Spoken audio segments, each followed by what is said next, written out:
I think ಜೊತೆಲೇ ಇದ್ದು ಒಂದು 10-12 ದಿವಸ ಯಲ್ಲಾಪುರದಲ್ಲಿದ್ದು.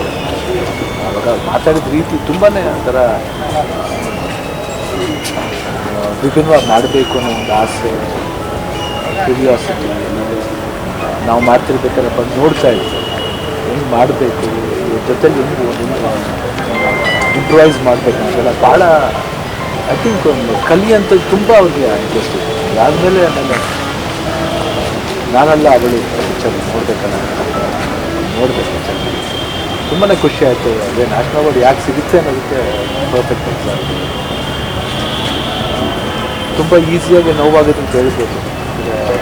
ಲಾಸ್ ಯಾವ ಲಾಸ್ ನಮ್ಮ ಉದ್ಯೋಗದಲ್ಲಿ ಇರ್ತಾರೆ, ಹೋಗ್ಬೇಕಂದ್ರೆ ಅಷ್ಟೇ ನೋಡಿ ಏನೋ ಒಂದು ಹೆಲ್ಪ್ ಮಾಡಬೇಕಂತ ಒಂದು ಮನೋಭಾವ ಇಟ್ಕೊಂಡು ಹೋಗ್ಬೇಕಾದ್ರೂ ಅವ್ರು ಆರ್ಗನ್ಸ್ ಎಲ್ಲ ಕೊಟ್ಬಿಟ್ಟು ಹೋಗಿದೆ ಅಂತ ವ್ಯಕ್ತಿತ್ವ ಎಲ್ರಿಗೂ ಗೊತ್ತಾಗುತ್ತೆ. ಅವ್ರ ಮನೆಯವ್ರಿಗೆ ಸ್ಟ್ರೆಂತ್ ಕೊಡ್ತಾರೆ. ಚಿಕ್ಕ ವಯಸ್ಸೊಬ್ಬರನ್ನ ಕಳ್ಕೊಂಬಿಟ್ರೆ ಎಷ್ಟು ಕಷ್ಟ ಆಗುತ್ತೆ ಅಂತ ಅವ್ರ ಮನೆಯವ್ರಿಗೆ ಅವ್ರ ಮನೆ ಫ್ಯಾಮಿಲಿ ಮೆಂಬರ್ಸ್ ಗೊತ್ತಾಗುತ್ತೆ. ಶಕ್ತಿ ಕೊಡಲಿ. Very sorry. ಆತ್ಮಶಾಂತಿ.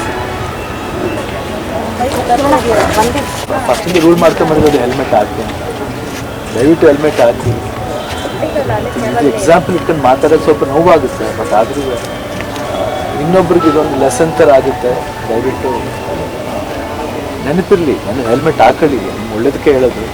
ಯಾಕಂದರೆ ಫಸ್ಟ್ ಆಫ್ ಆಲ್ ಆಕ್ಸಿಡೆಂಟೇ ಆಗಬಾರ್ದು, ಬಟ್ ಸೇಫ್ಟಿ ಸೈಡ್ ನಾವು ಹೇಳೋಕ್ಕಾಗಲ್ಲ. ಯಾಕಂದ್ರೆ ನಾವು ಸರಿಯಾಗಿದ್ದರೂ ಇನ್ನೊಬ್ರು ಸರಿಯಾಗಿರಲ್ಲ. ದಯವಿಟ್ಟು ಹೆಲ್ಮೆಟ್ ಹಾಕಲಿ, ರೂಲ್ಸ್ನ ಫಾಲೋ ಮಾಡಿ. ಮತ್ತೊಂದು ಘೋರ ದುರಂತ ಸಾವು ಸಂಭವಿಸಿದೆ. ಅಂದು ಶಂಕರ್ನಾಗ್ ಅವರು, ಸುನಿಲ್ ಅವರು, ಮಾನು ಅವರು, ಕರಿಬಸವಯ್ಯ, ಆ ಸಾಲಿಗೆ ಮತ್ತೊಂದು ಬಲಿ ನಮ್ಮ ಪ್ರೀತಿಯ ವಿಜಯ್. ಇದು ಸಾವಿನ ಅಟ್ಟಹಾಸ, ವಿಧಿಯ ಕ್ರೌರ್ಯ ಅಂತ ಹೇಳದೆ ತಪ್ಪಿಲ್ಲ. ಯಾಕೆಂದರೆ ಒಳ್ಳೆಯ ಮರಗಳಿಗೆ ಕೊಡ್ಲಿ ಬೀಸ್ತಾರೆ ಅಂತಾರಲ್ಲ, ಹಾಗಾಗ್ತಾ ಇದೆ. ಈ ಪ್ರತಿಭಾಶಾಲಿ ಕಲಾವಿದ ನಮ್ಮ ಜೊತೆ ಬಹಳ ಕಾಲ ಇರಬೇಕಾಗಿತ್ತು, ಬಹಳ ಸಿನಿಮಾಗಳು ಮಾಡಬೇಕಾಗಿತ್ತು, ಸಾಧನೆ ಮಾಡಬೇಕಾಗಿತ್ತು. ನಮ್ಮಂಥವರಿಗೆ ಇಷ್ಟು ಸಂಕಟ ಆಗುವಾಗ ಹೆತ್ತವರಿಗೆ, ಕುಟುಂಬದವ್ರಿಗೆ ಅದು ಇನ್ನೆಷ್ಟು ಸಂಕಟ ಆಗಿದೆ ಅಂತ ಹೇಳೋದು ಊಹಿಸ್ಕೊಳ್ಳೋಕ್ಕೂ ಆಗಲ್ಲ. ಈ ದುರಂತದ ಸರಮಾಲೆ ಬೇಗ ಅಂತ್ಯವಾಗಲಿ. ಈ ದುಃಖವನ್ನು ಸಹಿಸಿಕೊಳ್ಳೋ ಶಕ್ತಿ ಭಗವಂತ ಕೊಡಲಿ ಅಂತ ಹೇಳಿ ಪ್ರಾರ್ಥಿಸ್ತೇನೆ. ಯಾರಿಗೂ ಇಂಥ ಸಾವು ಬರಬಾರದು. ನನಗೆ ಇದೇ ಮೊದಲನೇ ಸರಿ ಈ ಥರದ ಸಾವನ್ನು ನೋಡಿ. ಸುಮಾರು ಜನ ಈ ಕೋವಿಡ್ನಿಂದ 30,000ಕ್ಕೂ ಹೆಚ್ಚು ಜನ ರಾಜ್ಯದಲ್ಲಿ ಸತ್ತಿದ್ದಾರೆ. ಆದರೆ ಈ ಆಕ್ಸಿಡೆಂಟ್ ಆಕಸ್ಮಿಕದಲ್ಲಿ ಸತ್ತಿರೋದು ಡಾಕ್ಟರ್ ಡಿಕ್ಲೇರು ಮಾಡೋಂಗಿಲ್ಲ. ಸತ್ತಿದ್ದಾರೆ, ಬದುಕಿದ್ದಾರೆ, ಸತ್ತಿದ್ದಾರೆ. ನಿನ್ನೆ ಅಷ್ಟು ಡೋಲಾಯಮಾನವಾಗಿತ್ತು. ನಮ್ಗೆ ಆ ಮೆಡಿಕಲ್ ಟರ್ಮಿನಾಲಜಿ ಗೊತ್ತಿಲ್ಲದೆ ಬಹಳ ದುಃಖ ಆಯಿತು. ಬ್ರೈನ್ ಡೆಡ್, ಕ್ರಿಯೆ ಇಲ್ಲ, ಮಿಕ್ಕಿದೆಲ್ಲ ಅಂಗಾಂಗಗಳು ಚೆನ್ನಾಗಿ ಬದುಕ್ತಾರೆ ಅನ್ನೋ ಒಂದು ನಂಬಿಕೆ ಇತ್ತು. ಆದರೆ ಗೊತ್ತಾಯಿತು ಇಲ್ಲ, ಅದು ಆ ಸ್ಥಿತಿಲಿಲ್ಲ. ಮನೆಯವರಿಗೆ ಎಂಥ ಸಂಕಟ ಅಂದರೆ, ಆದರೂ ಕೂಡ ಮಾನವೀಯತೆಯಿಂದ ತೀರ್ಮಾನ ತಗೊಂಡ್ರಲ್ಲ. ಬದುಕಿರೋ ಜೀವಕ್ಕೆ ಅಂಗಾಂಗಗಳನ್ನು ದಾನ ಮಾಡಿ ಬೇರೆಯವರಿಗೆ ಜೀವ ಕೊಡ್ತಕ್ಕಂಥ ತೀರ್ಮಾನ ಇದೆಯಲ್ಲ ಕುಟುಂಬದವ್ರಿಗೂ, ಅವರಿಗೆ ಧನ್ಯವಾದಗಳನ್ನು ಅರ್ಪಿಸ್ತೀವಿ. ಇಲ್ಲಿ ವಿಜಯ್ ಬಗ್ಗೆ ಹೇಳೋದಾದರೆ ಹತ್ರದಿಂದ ನೋಡಿದ್ದೇನೆ. ಜೊತೆಲಿ ಪಾತ್ರ ಮಾಡಿಲ್ಲದೆ ಇದ್ದರು. ರಂಗಭೂಮಿಯಲ್ಲಿ, ಟಿ ವಿಯಲ್ಲಿ ಮತ್ತು ಸಿನಿಮಾಗಳಲ್ಲಿ ನಿಷ್ಠಾವಂತ, ಶ್ರದ್ಧೆ ಇರ್ತಕ್ಕಂಥ ನಟ. ತುಂಬ ಚಿಕ್ಕ ವಯಸ್ಸಿಗೆ ಈ ದುರಂತಕ್ಕೆ ರಾಷ್ಟ್ರ ಪ್ರಶಸ್ತಿ ಬಂತು ಏನೋ ಅಂತ ನನಗನ್ನಿಸ್ತಾ ಇದೆ. ಇನ್ನು ಎಷ್ಟೋ ಕೆಲಸಗಳನ್ನು ಅವ್ರು ಮಾಡಬೇಕಾಯಿತು. ನಾವ್ಯಾರೂ ಮಾಡೋಕ್ಕಾಗದೇ ಇರುವಂಥ ಒಂದು ಪಾತ್ರ, ಮಂಗಳಮುಖಿಯ ಪಾತ್ರವನ್ನು ಮಾಡಿ ರಾಷ್ಟ್ರ ಪ್ರಶಸ್ತಿಯನ್ನು ಗಳಿಸಿದ್ದಾನೆ ಅಂದರೆ ಅದು ದೊಡ್ಡ ಸಾಧನೆಯೇ. ಸಣ್ಣ ಹಳ್ಳಿಯಿಂದ ಬಂದು, ಬಡತನದಿಂದ ಬಂದು, ಸೆಲೆಬ್ರಿಟಿ ಅನ್ನೋ ಒಂದು ಅಹಂಕಾರವೂ ಇಲ್ಲದೆ ಇಂಥ ಒಂದು ಇಕ್ಕಟ್ಟಲ್ಲಿ ಕೋವಿಡಿನ ವಿಚಾರಗಳಿಗೆ ಕಿಟ್ ಹಂಚೋದು ಎಲ್ಲ ಮಾಡ್ತಿದ್ದ. ಆದರೆ ಎಲ್ಲೋ ಒಂದು ಕಡೆ ಇಷ್ಟು ಬುದ್ಧಿವಂತನಾದವನು, ಅರಿವಿದ್ದವನು ಮತ್ತು ಅಹಂಕಾರ ಇಲ್ಲದೆ ಇರ್ತಕ್ಕಂಥವನು ಈ ಕಾನೂನನ್ನು ಉಲ್ಲಂಘನೆ ಮಾಡ್ದಂಗೋ ಅಥವಾ ತಾತ್ಸಾರೋ ಏನೋ ಹೆಲ್ಮೆಟ್ ಇದ್ದಿದ್ರೆ ಬದುಕ್ತಿದ್ನೇನೋ ಅಂತ ನಮ್ಗೆ ಅನ್ನಿಸ್ತಾ ಇದೆ. ಸಂಚಾರಿ ವಿಜಯ್ಗೆ ನಾನು ಮತ್ತೆ ಹುಟ್ಟಿ ಬಾ, ಹೋಗಿ ಬಾ, ಅಥವಾ ಇನ್ಯಾವತ್ತೂ ನಿನ್ನ ನೋಡಲ್ಲ, ಈ ಥರ ಎಲ್ಲ ಹೇಳ್ತೀನಿ ಅಂತ ಅಂದ್ಕೊಂಡಿರಲಿಲ್ಲ. ಯಾಕಂದರೆ ನಾವಿಬ್ಬರು ಒಂದು ಸಿನಿಮಾ ಕೆಲಸ ಮಾಡಿದ್ವಿ, ಪಾದರಸ ಅಂತ. ಇಡೀ ಸಿನಿಮಾ ಒಟ್ಟಿಗೆ ಇದ್ವಿ. ಅದಕ್ಕಿಂತ ಮುಂಚೆ ನಾಟಕಗಳಲ್ಲೂ ಇಬ್ಬರು ಒಟ್ಟಿಗೆ ಕೆಲಸ ಮಾಡಿದ್ದು ಉಂಟು. ಒಟ್ಟೊಟ್ಟಿಗೆ ಆಡಿಷನಲ್ಲಿ ಹಾಕ್ಕೊಟ್ಟಿದ್ದು ಉಂಟು. ಸೊ ಎಲ್ಲೋ ಒಂದು ಕಡೆ ತುಂಬಾ ಮನಸ್ಸಿಗೆ ನೋವಾಗ್ತಾ ಇದೆ. ಯಾಕೆಂದ್ರೆ ತುಂಬ ಹತ್ತಿರ ಆಗಿದ್ವಿ ನಾವು. ಆಲ್ಮೋಸ್ಟ್ ಮನೆಗಳಲ್ಲಿ ಸೇರಿದಾಗ ಇದು 4-5 ಗಂಟೆ ಎಲ್ಲ ಮಾತಾಡ್ತಾ ಇದ್ವಿ. ಒಂದು 3-4 ದಿನದ ಕೆಳಗೂ ಕೂಡ ಎಲ್ಲಿ ಕಿಟ್ ಹಂಚೋದು, ಎಲ್ಲಿ ಯಾರಿಗೆ ಮೆಡಿಸನ್ ಬೇಕು, ಬರೀ ಇದ್ರ ಬಗ್ಗೆನೇ ಚರ್ಚೆ ಮಾಡ್ತಾ ಇದ್ವಿ. ನಾವೆಲ್ಲ ಒಟ್ಟಾಗಿ ಸೇರ್ಕೊಂಡು ಕೆಲಸ ಮಾಡ್ತಾ ಇದ್ವಿ. ನಿಜವಾಗ್ಲೂ ತುಂಬ ಬೇಜಾರಾಗುತ್ತೆ. ಯಾಕೆಂದರೆ ರಾಷ್ಟ್ರ ಪ್ರಶಸ್ತಿ ವಿಜೇತ ಅನ್ನೋದು ಬಿಟ್ಟು ಅವನೊಬ್ಬ ಎಷ್ಟು ಒಳ್ಳೆ ವ್ಯಕ್ತಿ, ಎಲ್ಲರ ಸ್ನೇಹ ಬಯಸ್ತಾ ಇದ್ದಂಥ ವ್ಯಕ್ತಿ, ಪ್ರತಿಯೊಬ್ಬರಲ್ಲೂ ಒಂಥರ ಪ್ರೀತಿಯ ಕಾಣ್ತಿದ್ದಂಥ ವ್ಯಕ್ತಿ ಇವತ್ತು ನಮ್ಮನ್ನೆಲ್ಲ ಬಿಟ್ಟು ಹೋಗಿರೋದು ತುಂಬಾ ಬೇಜಾರಾಗ್ತಾ ಇದೆ. ಬಟ್ ಎಲ್ಲೋ ಒಂದು ಕಡೆ ನಮ್ಮ ವಿಜಯ್ ಇನ್ನೊಂದು 5-6 ಜನದ ದೇಹದಲ್ಲಿ ಇರ್ತಾನೆ ಅಂತ ಕೇಳಿದಾಗ ಭಾಳ ಖುಷಿ ಆಗ್ತಾ ಇದೆ. ಯಾಕೆಂದರೆ ಅವನ ಹೃದಯ ಆಗಿರ್ಬೋದು, ಶ್ವಾಸಕೋಶ ಆಗಿರ್ಬೋದು, ಕಿಡ್ನಿ ಆಗಿರ್ಬೋದು, ಎಲ್ಲದನ್ನೂ ದಾನ ಮಾಡಿದ್ದಾರೆ. ಸೊ ಅವರೆಲ್ಲರೂ ಚೆನ್ನಾಗಿರಲಿ.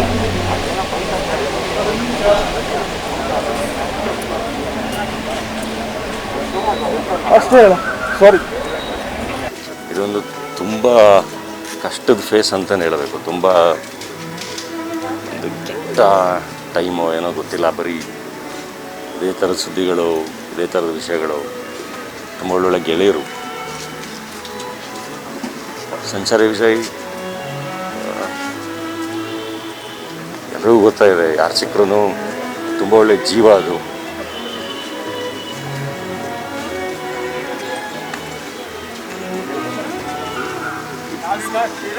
ಅವರ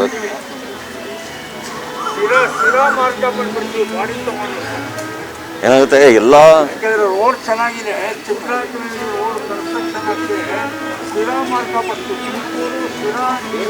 ತುಂಬ ಚೆನ್ನಾಗಿ ಒಳ್ಳೊಳ್ಳೆ ಎಲ್ಲದಕ್ಕೂ ಸ್ಪಂದಿಸ್ತಿದ್ದಂಥ ಜೀವ ಅದು ದುರಂತ ಆಗೋಗಿದೆ. ಅದನ್ನ ಕಷ್ಟನ ಬರ್ಸೋಂಥ ಶಕ್ತಿ ಎಲ್ರಿಗೂ ಭಗವಂತ ಕೊಡಲಿ ಅಂತ ಹೇಳಿ ಕೇಳ್ಕೊತೀನಿ. ತುಂಬ ಒಳ್ಳೆ ಒಂದಿಷ್ಟು ಕ್ಷಣಗಳನ್ನ ಕಳೆದಿದ್ವಿ ಜೊತೆಗೆ ಎಲ್ರೂ. ಯಾವತ್ತೂ ಒಬ್ಬ ಮನುಷ್ಯ ಆಗಿ, ಒಬ್ಬ ಒಳ್ಳೆ ಕಲಾವಿದ ಆಗಿ ನನ್ನ ಜೊತೆಗೆ ಅವ್ರು ಇದ್ದೇ ಇರ್ತಾರೆ. ನಾನು ವಿಜಿ 12 ವರ್ಷಗಳಿಂದ ಫ್ರೆಂಡ್ಸು. ಥಿಯೇಟರ್ ಡೇಸಿಂದ ನನ್ನ ಒಂದು ನಾಟಕಕ್ಕೆ ಮೇಳದಲ್ಲಿ ಹಾಡಿದ್ದ, ಆಗ ಪರಿಚಯ ಆಗಿತ್ತು. ಅದಾದ ಮೇಲೆ ಬಹಳಷ್ಟು ಕೆಲಸ ಮಾಡಿದ್ದೀವಿ. ನಾನು ಅವನೆಲ್ಲ ಅವಳಿನಲ್ಲಿ ಅವನು ಮೇಜರ್ ರೋಲ್ ಮಾಡ್ತಾನೆ ಅಂದಾಗ ಆ 8-10 ದಿವಸ ನಾವು ಒಟ್ಟಿಗೆ ಕೆಲಸ ಮಾಡಿದ್ದು ದೊಡ್ಡ ಅನುಭವ. ನಾವು ಇವತ್ತಿಗೂ ಸಿಕ್ಕರೆ ಕೆನ್ನೆ ನೋವು ಬರುವಷ್ಟು, ಹೊಟ್ಟೆ ಉಣ್ಣಾಗುವಷ್ಟು ನಗ್ತಾ ಇದ್ವಿ. ಆ ನಗುವಿಗೆಲ್ಲ ಕಾರಣ ನಾನು ಅವನೆಲ್ಲ ಅವಳು ಸಿನಿಮಾದ ಅನುಭವಗಳು. ನಮ್ಮನ್ನು ಕ್ಯಾಮ್ರಾ ಹಿಂದೆ ಇಟ್ಕೊಂಡು ಮುಂದೆ ಬಿಟ್ಬಿಡ್ತಿದ್ರು ಆ್ಯಕ್ಟ್ ಮಾಡುವಂಥ. ಎಷ್ಟೋ ಜನ ನಮ್ಮನ್ನು ನಿಜವಾಗ್ಲೂ ತೃತೀಯ ಲಿಂಗಿಯರು ಅಂತಲೇ ಪರಿಗಣಿಸಿ ರಿಯಾಕ್ಟ್ ಮಾಡಿದ್ದನ್ನೆಲ್ಲ ನೆನೆಸ್ಕೊಂಡು ನಾವು ನಗ್ತಾ ಇದ್ವಿ. ನಮ್ಮ ಇಡೀ ಚಿತ್ರೀಕರಣದಲ್ಲಿ ನಾನೊಂದು 25 ರೂಪಾಯಿ ಕಲೆಕ್ಷನ್ ಮಾಡಿದ್ದೆ ಇದೇ ಥರ. ವಿಜಿ ಅದಕ್ಕಿಂತ ಹೆಚ್ಚು ಮಾಡಿದ್ದ. ನೋಡಿ, ನಂದು ಜಾಸ್ತಿ ನಿಮ್ದು ಜಾಸ್ತಿ ಅಂತ ಜಗಳ ಮಾಡ್ಕೊಳ್ತಿದ್ವಿ. ನಾವು ಸಿಕ್ಕಾಗೆಲ್ಲ ಬರೀ ನಗುನೇ. ಇವತ್ತೇ ಫಸ್ಟ್ ಟೈಮ್ ಅವನು ಕೆದೆ ಇರೋದನ್ನ ಅವನ ಜೊತೆಗೆ ಬರ್ತಿರೋದು. ಭಾಳ ದುಃಖ ಆಗುತ್ತೆ. ಈಗ ಅವ್ರ ಫ್ಯಾಮಿಲಿ, ನಾವು ಸ್ನೇಹಿತರುಗಳು ಎಲ್ಲ ಸೇರಿ ಡಿಸೈಡ್ ಮಾಡಿದ್ದೀವಿ. ಮತ್ತು ಸರ್ಕಾರ ಡಿಸೈಡ್ ಮಾಡಿದ್ವಿ. ಮತ್ತು ನಮ್ಮೆಲ್ಲ ಗಣ್ಯರು, ಚಿತ್ರರಂಗವರು, ಹಾಗೆ ಜೊತೆಗೆ ದತ್ತಣ್ಣ ಇದ್ದಾರೆ, ವಯಸ್ಸು ದತ್ತಣ್ಣ, ನಮ್ಮ ಇಡೀ ಚಿತ್ರರಂಗ ಜೊತೆಗೆ ಎಲ್ಲ ಸೇರಿ ಡಿಸೈಡ್ ಮಾಡಿದ್ದೀವಿ. ಏನಂದರೆ ಅವ್ರ ಮನೆಯವ್ರ ಪ್ರಕಾರ ಮಂಚನಹಳ್ಳಿನಲ್ಲಿ ಅಂತ್ಯಕ್ರಿಯೆ ನಡೀಬೇಕು ಅಂತ. ಈಗ ಆಲ್ರೆಡಿ ಅಲ್ಲಿ ಸರ್ಕಾರಿ ಗೌರವಕ್ಕೆ ಸರ್ಕಾರದಿಂದ ಏನೇನು ಸಿದ್ಧತೆಗಳಾಗಬೇಕು ಅದೆಲ್ಲ ಹೊಡಿತಾ ಇದೆ ಅಲ್ಲಿ. ನಾವಿಲ್ಲಿ 10 ಗಂಟೆಗೆ ಇಲ್ಲಿಂದ ಬಿಡ್ತೀವಿ. ಇಲ್ಲಿಂದ ಬಿಟ್ಟರೆ ನಾವು ತುಮಕೂರು, ಅಲ್ಲಿಂದ ಶಿರಾ, ಅಲ್ಲಿ ಆ ಮಾರ್ಗವಾಗಿ KB ಕ್ರಾಸ್ ಮುಖಾಂತರ ಶಿರಾ KB ಕ್ರಾಸ್ ಅಲ್ಲ, ಶಿರಾ ಹುಳಿಯಾರು, ಶಿರಾ ಮತ್ತು ಹುಳಿಯಾರು ಹತ್ರ ಒಂದು ಸ್ಟಾಪ್ ಇರುತ್ತೆ. ಅಲ್ಲಿಂದ ಹೊರಡ್ತೀವಿ. ಹಾಗಾಗಿ ಅಲ್ಲಿ ಸೇರುವಂಥ ಜನ ಕೂಡ ಸೋಷಿಯಲ್ ಡಿಸ್ಟೆನ್ಸ್ ಮೇಂಟೈನ್ ಮಾಡಿ, ದಯಮಾಡಿ ಅಂದರೆ ಅಲ್ಲಿ ನೀವು ತುಂಬ ತೊಂದರೆ ಕೊಟ್ಟರೆ ನಮಗೆ ಭಾಳ. ಈಗ ಸರ್ಕಾರ ನಮಗೆ ಈ ಥರ ಬಿಟ್ಟಿರೋದೇ ಹೆಚ್ಚು. ಈ ಟೈಮಲ್ಲಿ ಈಗ ಒಂದು ಜೀವ ಕಳ್ಕೊಂಡಿದ್ದ ಚಿತ್ರರಂಗದ ನ್ಯಾಷನಲ್ ಅವಾರ್ಡ್ ವಿನ್ನರ್ ಒಬ್ಬರು ಈ ರೀತಿ ಆಗಿದೆ ಅನ್ನೋ ಕಾರಣಕ್ಕೋಸ್ಕರ, ಈ ಅಪಘಾತ ಆಗಿರೋ ಕಾರಣಕ್ಕೋಸ್ಕರ ಅವ್ರು ನಮ್ಗೆ ಪರ್ಮಿಷನ್ ಕೊಟ್ಟಿದ್ದಾರೆ. ನಾವೆಲ್ಲ ರಿಕ್ವೆಸ್ಟ್ ಮಾಡಿ ತೊಗೊಂಡಿದ್ದೀವಿ. ದಯಮಾಡಿ ಅಲ್ಲಿ ಬಂದಾಗ ಎಲ್ಲ ಅಭಿಮಾನಿಗಳಲ್ಲೂ ಕೇಳೋದಿಷ್ಟೇ, ಅಲ್ಲೂ ಕೂಡ ಏನಂದರೆ ಸೋಷಿಯಲ್ ಡಿಸ್ಟೆನ್ಸ್ ಮೇಂಟೈನ್ ಮಾಡಿ ಅವಕಾಶ ಮಾಡಿಬಿಡಿ. ಸಮಾಧಾನದಲ್ಲಾಗೋದ ಎಷ್ಟು ಜನಕ್ಕೆ ಆಗುತ್ತೋ ಅಷ್ಟು ಜನಕ್ಕೆ ಅಲ್ಲಿ ಅವ್ರ ಮುಖ ನೋಡೋದಕ್ಕೆ ಅವಕಾಶ ಮಾಡಿದ್ದೀವಿ. ಅಲ್ಲೂ ಕೂಡ ಇದೇ ಥರ ವ್ಯವಸ್ಥೆ ಆಗಿದೆ, ಪ್ರತಿಯೊಂದು ಪೊಲೀಸ್ ವ್ಯವಸ್ಥೆ ಇದೆ, ಎಲ್ಲ ಬಂದೋಬಸ್ತ್ ಇದೆ. ಯಾವುದೇ ಥರ ಗಲಾಟೆಗಳಾಗದಂಗೆ, ಏನು ತೊಂದರೆ ಆಗದಂಗೆ ಅವ್ರ ಕುಟುಂಬದವರು ಕಡೆ ಕ್ಷಣದಲ್ಲಿ ಅವ್ರ ಜೊತೆ ಇಟ್ಕೊಳ್ಳೋದಕ್ಕೆ ಅವಕಾಶ ಮಾಡಿಕೊಡಿ. ಹುಳಿಯಾಳ ಹತ್ರ ಎಷ್ಟೊತ್ತು ನಿಲ್ಲಿಸ್ತೀರಿ ಅಂತ ಒಂದು 10 ನಿಮಿಷ ಅವರು ಕೂಡ ಅಲ್ಲಿ ವ್ಯವಸ್ಥೆ ಮಾಡ್ತಿದ್ದಾರೆ. ಆ್ಯಂಡ್ ಅಲ್ಲಿಂದ ಮುಂದಕ್ಕೆ ಹೋಗ್ತಿದ್ದಂಗೆ ನಮಗೆ ಪಂಚನಹಳ್ಳಿ ಸಿಗುತ್ತೆ, ಅಲ್ಲೆಲ್ಲ ಸಿದ್ಧತೆಗಳು ಕೂಡ ಆಗಿದೆ. ನಾವು ಹೋಗ್ತಿದ್ದಂಗೆ ಎಲ್ಲ ಕಾರ್ಯಗಳು ಶುರುವಾಗುತ್ತೆ. ಜೊತೆಗೆ ಜನರಿಗೂ ಕೂಡ ಅವಕಾಶ ಮಾಡಿಕೊಟ್ಟಿದ್ದೀವಿ. ಬಟ್ ಏನಂದರೆ ನೂಕು ಮಾಡಿ ಮತ್ತೆ ಕೊರೋನಾ ಇರೋದ್ರಿಂದ ಆ ಕೇಸಸ್ ಜಾಸ್ತಿ ಆದರೆ ಆ ಕೆಟ್ಟ ಹೆಸರು ಅವನ ಮೇಲೆ ಬರೋದು ಬೇಡ, ನಮ್ಮ ಮೇಲೆ ಬರೋದು ಬೇಡ. ದಯಮಾಡಿ ತಮ್ಮೆಲ್ಲ ರಿಕ್ವೆಸ್ಟ್ ಮಾಡ್ಕೊಳ್ಳೋದು ಈ ರೀತಿ ಸಿದ್ಧತೆ ಆಗಿದೆ. ಒಂದು ನಮ್ಮ ತಂಡದ ಒಂದು ಮೊದಲನೇ ಕೂಸು ಅಂತ ಹೇಳ್ಬೋದು ಸಂಚಾರಿ ವಿಜಯ್. ಅವನು ನಮ್ಮ ತಂಡದಲ್ಲಿ ನೆಕ್ಸ್ಟ್ ಇರಲಿಲ್ಲ. ಅವನು ನಮ್ಮನ್ನು ಬಿಟ್ಟು ಹೋದಾಗ ಎಲ್ಲೋ ಚೆನ್ನಾಗಿದ್ದಾನೆ ಅಂತ ದೂರದಿಂದ ನೋಡಿ ಸಂತೋಷ ಪಡ್ತಿದ್ವಿ, ಸಿನಿಮಾಗಳನ್ನೆಲ್ಲ ನೋಡಿ ಖುಷಿ ಪಡ್ತಿದ್ವಿ. ಈಗ ವಿಜಯ್ ಇರೋದು ನಂಬಕ್ಕಾಗ್ತಿಲ್ಲ, ಆದರೆ ಅವನು ಒಬ್ಬ ಗುಡ್ ಹ್ಯೂಮನ್ ಬೀಯಿಂಗ್ ಆಗಿ, ಒಬ್ಬ ಒಳ್ಳೆ ನಟನಾಗಿ ಸದಾ ನಮ್ಮ ಮನಸ್ಸಲ್ಲಿ ಹಸಿರಾಗಿರ್ತಾನೆ ಅಂತ ಹೇಳಿ ಇಷ್ಟಪಡ್ತೀನಿ. ಘನತೆವೆತ್ತ ರಾಷ್ಟ್ರಪತಿಗಳು ಪ್ರಣಬ್ ಮುಖರ್ಜಿಯವರು ನಾನು ಅವನಲ್ಲ ಅವಳು ಅನ್ನುವಂತಹ ಲಿಂಗದೇವರು ಅವರು ಏನು ಒಂದು ನಿರ್ದೇಶನ ಮಾಡಿದ ಒಂದು ಚಿತ್ರ ಇತ್ತು. ಆ ಚಿತ್ರಕ್ಕೆ ಕರ್ನಾಟಕದ ರಾಜ್ಯವನ್ನು ಉತ್ತುಂಗಕ್ಕೆ ತಗೊಂಡೋದಂತಹ ಕೀರ್ತಿ, ಆ ಪಾತ್ರಕ್ಕೆ ಸಂಪೂರ್ಣವಾದ ಅಭಿನಯವನ್ನು ತುಂಬಿ ಯಾವ ಸಮಾಜ, ಯಾವ ಸಮುದಾಯ ಸಾಮಾಜಿಕ ಬಹಿಷ್ಕಾರಕ್ಕೆ, ತುಳಿತಕ್ಕೆ ಒಳಗಾಗಿತ್ತು, ಆ ಸಮುದಾಯದ ಪರವಾಗಿ ಆ ನಾಟ್ಯವನ್ನು ತಮ್ಮ ಜೊತೆ ಹಂಚಿಕೊಂಡು ಆ ಪಾತ್ರಕ್ಕೆ ಜೀವವನ್ನು ಕೊಟ್ಟು ಬರೀ 37-38 ವರ್ಷಕ್ಕೆ ಆ ವಿಧಿಯಾಟ ಸಾವೇ ಇರಲಿಲ್ಲ. ಅಂಥ ಸಾವು ಇವತ್ತು ನಮ್ಮಿಂದ ಅವನ್ನ ದೂರ ಮಾಡಿಕೊಂಡಿದೆ. ಅವರು ದೈಹಿಕವಾಗಿ ನಮ್ಮ ಜೊತೆ ಇಲ್ಲದೇ ಇರಬಹುದು, ಲೈಂಗಿಕ ಅಲ್ಪಸಂಖ್ಯಾತ ಸಮುದಾಯವಾಗಿ, ಲಿಂಗತ್ವ ಅಲ್ಪಸಂಖ್ಯಾತ ಸಮುದಾಯವಾಗಿ ನಾವು ಸಾಯೋ ತನಕ ಆ ಋಣವನ್ನು ತೀರ್ಸೋಕ್ಕೆ ಸಾಧ್ಯ ಆಗೋದಿಲ್ಲ. ಕಾರಣ ಅವರು ನಾನು ಅವನಲ್ಲ ಅವಳು ಕೊಟ್ಟ ಚಿತ್ರ ಇವತ್ತೆಷ್ಟೋ ಸಮಾಜದಲ್ಲಿ, ಶೈಕ್ಷಣಿಕ ವ್ಯವಸ್ಥೆಗಳಲ್ಲಿ, ಕೌಟುಂಬಿಕ ವ್ಯವಸ್ಥೆಗಳಲ್ಲಿ, ಹಲವಾರು ಸರ್ಕಾರಿ ಸಂಸ್ಥೆಗಳಲ್ಲಿ ಒಂದು ದೊಡ್ಡ ಚರ್ಚೆಯಾಗಿ ಒಂದು ಪಾಸಿಟಿವ್ ಒಂದು ವೈಬ್ಸ ತೊಗೊಂಡು ಬಂದಿರುವಂಥ ಒಂದು ಚಿತ್ರ. ಇದು ಸಾವಲ್ಲ, ಇದೊಂದು ಆರಂಭ ನಮ್ಮ ಸಮುದಾಯಕ್ಕೆ ಅಂತ ಹೇಳೋದಕ್ಕೆ ಇಷ್ಟವನ್ನು ಪಡ್ತೇನೆ. ಅವರು ಶೋಷಿತ ವರ್ಗ, ಬಡವರು, ನಿರ್ಗತಿಕರು, ಇಂಥ ಸಮುದಾಯಕ್ಕೆ ಏನಾದರೂ ನಾನು ಮಾಡಬೇಕು. ಹುಟ್ಟೋದೊಂದಿನ ಸಾಯೋದೊಂದಿನ. ಬರೀ ನಟನೆಯ ಮುಖಾಂತರ ಮಾತ್ರ ಅಲ್ಲ, ಬೇರೆ ರೀತಿಯಾಗೂ ಕೂಡ ಇಂಥ ಸಮುದಾಯಗಳಿಗೆ ನಾನು ಏನಾದರೂ ಮಾಡಬೇಕು ಅನ್ನೋ ಒಂದು ಕಳಕಳಿ ಇದ್ದಂಥ ಮನುಷ್ಯ ವಿಜಯ್ ಅವರು. ತುಂಬ ಸ್ನೇಹಜೀವಿ. ಹಾಗಾಗಿ ನಾನು ಅವರನ್ನು ನಟರು ಅಂತ ಮಾತ್ರ ನೋಡೋದಿಲ್ಲ. ಮತ್ತು ನೀವು ಕೇಳಿದಾಗೆ ನಮ್ಮ ಜೊತೆಗೆ ನಾನು ಅವನಲ್ಲ ಅವಳು ಸಿನಿಮಾ ಮಾಡಬೇಕಾದ್ರೆ ತುಂಬ ಒಂದು ಒಡನಾಟ ಇತ್ತು. ನಮ್ಮ ಲಿಂಗದೇವರು ಇಲ್ಲೇ ಇದ್ದಾರೆ ಎಲ್ಲೋ. ಅವರು ಮತ್ತು ವಿಜಯ್ ಅವರು ಭಾಳಷ್ಟು ಸಾರಿ ನಮ್ಮನ್ನು ಸಂಪರ್ಕ ಮಾಡಿದರು. ಅಕ್ಕೈ ಪದ್ಮಶಾಲಿಯವ್ರನ್ನ ನಮ್ಮನ್ನು ಈ ಚಿತ್ರ ಹೇಗೆ ಬರಬೇಕು ಮತ್ತು ಸತ್ಯಕ್ಕೆ ದೂರವಾಗಿರಬಾರ್ದು, ಸತ್ಯ ರೀತಿಯಿಂದ ಈ ಸಿನಿಮಾವನ್ನು ತೆಗಿಬೇಕು, ನಿಮ್ಮ ಸಮುದಾಯಗಳು ಯಾವ ರೀತಿ ಸಮಸ್ಯೆಗಳನ್ನು ಎದುರಿಸುತ್ತೆ, ಯಾವ ರೀತಿ ಕಷ್ಟಗಳನ್ನ ಅನುಭವಿಸುತ್ತೆ, ಆ ಒಂದು ನೈಜಕತೆ ಈ ಸಿನಿಮಾದಲ್ಲಿ ಬರಬೇಕು ಅನ್ನೋ ಒಂದು ಕಾಳಜಿ ಭಾಳಷ್ಟು ವಿಜಯ್ ಅವ್ರಿಗಿತ್ತು. ಸೊ ಹಂಗಾಗಿ ಆ ಸಿನಿಮಾ ರಾಷ್ಟ್ರ ಪ್ರಶಸ್ತಿನ ಗಳಿಸೋಕ್ಕೆ ಸಾಧ್ಯ ಆಯಿತು. ಇವತ್ತು ನಮಗೂ ಕೂಡ ತುಂಬ ದುಃಖ ಆಗ್ತಿದೆ, ಮಾತುಗಳು ಬರ್ತಾ ಇಲ್ಲ. ಕಿಡ್ನಿ ಆಗಿರ್ಬೋದು, ಲಿವರ್ ಆಗಿರ್ಬೋದು, ಹಾರ್ಟ್ ಆಗಿರ್ಬೋದು, ಈ ದಾನ ಮಾಡಿದಾರಲ್ಲ, ಅದು ಅವ್ರಿಗೆ ಈ ಪ್ರಶಸ್ತಿಗಿಂತ ದೊಡ್ಡ ಪ್ರಶಸ್ತಿ ದಾನ ಮಾಡಿರೋದು. ಎಲ್ಲೋ ಅವ್ರ ಕಡೆಯಿಂದ ಒಂದು 4 ಜನ ಬದುಕ್ತಾ ಇದ್ದಾರೆ.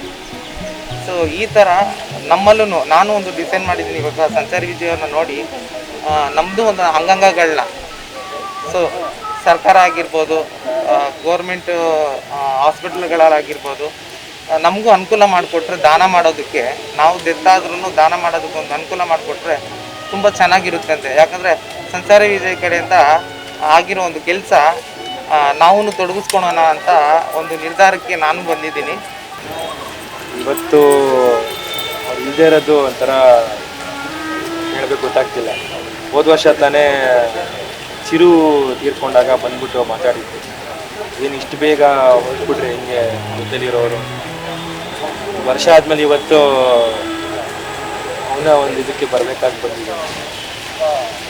2 ವರ್ಷ ಅಂತೂ ನಮ್ಮ ಸಿನಿಮಾ ಇಂಡಸ್ಟ್ರಿ ಅವ್ರಿಗಂತೂ ತುಂಬ ಕೆಟ್ಟ. ಬೇರೆ ವಿಷಯಗಳು ಬಿಡಿ, ನಾವು ಸಿಗೋಂಥ ಜಾಗನ ಈ ಥರ ಜಾಗದಲ್ಲಿ ಸಿಗಬೇಕಾಗಿ ಬರ್ತಾ ಇದೆ. ಅದು ಇಲ್ಲಿಗೆ ನಿಲ್ಲಿ ಎಲ್ಲ ಸಂತೋಷ ಸುದ್ದಿಗಳು ಬರಲಿ ಅಂತ ಕೇಳ್ಕೊಳ್ತೀನಿ ಅಷ್ಟೇ. He was a lovely person, very humble.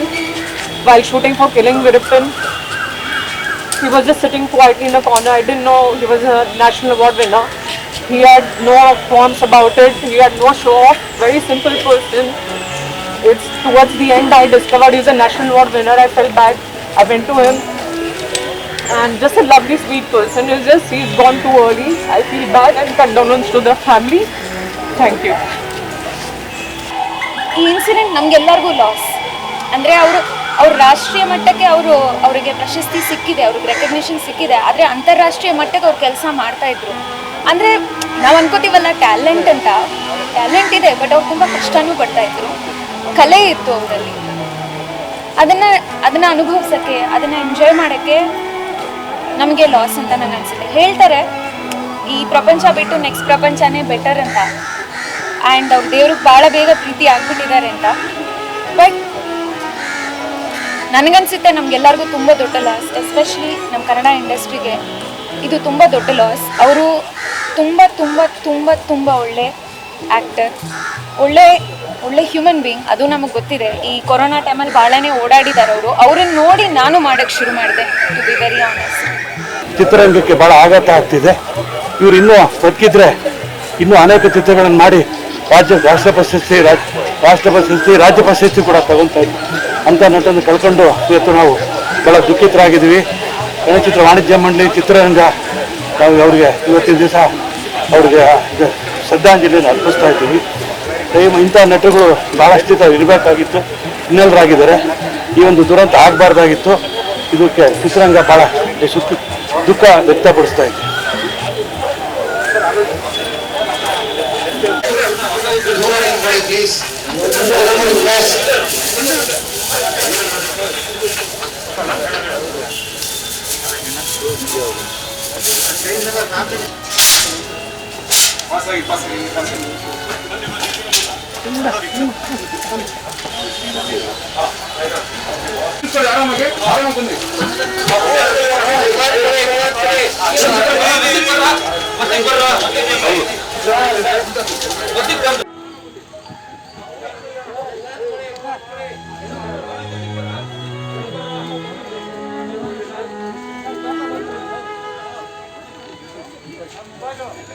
Thank you.